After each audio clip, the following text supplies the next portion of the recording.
ظہر اور عصر کی نماز آہستہ پڑھی جاتی ہے، جبکہ مغرب، عشاء اور فجر بلند آواز میں پڑھی جاتی ہے، آخر کیوں؟ ابتدا میں حضور نبی کریم علیہ السلام پانچوں نمازوں کو بلند آواز کے ساتھ پڑھا کرتے تھے۔ کانا یجہر بالقراۃ فی الصلوات کلھا فی الابتداء، حضور نبی کریم علیہ السلام ابتدا میں ہر نماز کو اونچا پڑھا کرتے تھے، فجر، ظہر، عصر، مغرب اور عشاء کو۔ لیکن دن کی جو نماز تھی، عصر، ظہر اور عصر، اس میں مشرکین مکہ آ جاتے، اور جب نماز باجماعت ہو رہی ہوتی، قرات ہو رہی ہوتی، تو ساتھ یہ شور و غل کرتے، شور شرابہ کرتے، گالم گلوچ کرتے، اس طرح مختلف قسم کے الفاظ کستے۔ تو پھر حکم خداوندی ہوا کہ ظہر اور عصر کو آہستہ پڑھا جائے، جبکہ مغرب، عشاء، فجر اس کو اپنے معمول پر ہی برقرار رکھا جائے۔ تو اس وجہ سے ظہر اور عصر کو آہستہ پڑھنے کا حکم جاری کر دیا گیا، اور مغرب، عشاء، فجر کو اپنے حکم پر بدستور قائم رکھا گیا۔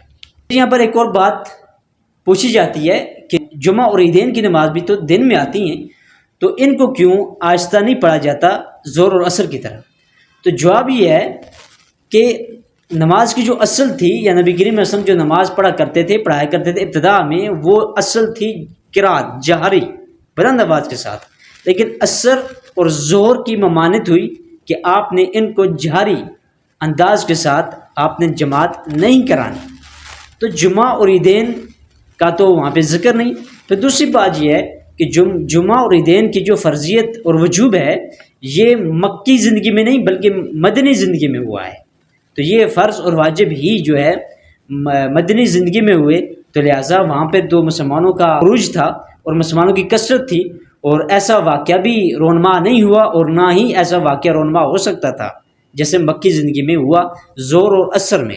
تو اس لیے خالق کائنات نے دو نمازوں کو آہستہ پڑھنے کا پھر حکم دیا، اور تین کو جہر کے ساتھ جو ہے اس کو برقرار رکھا گیا، اور پھر یہ آج تک اور تا قیامت یہ اسی طرح رہے گا۔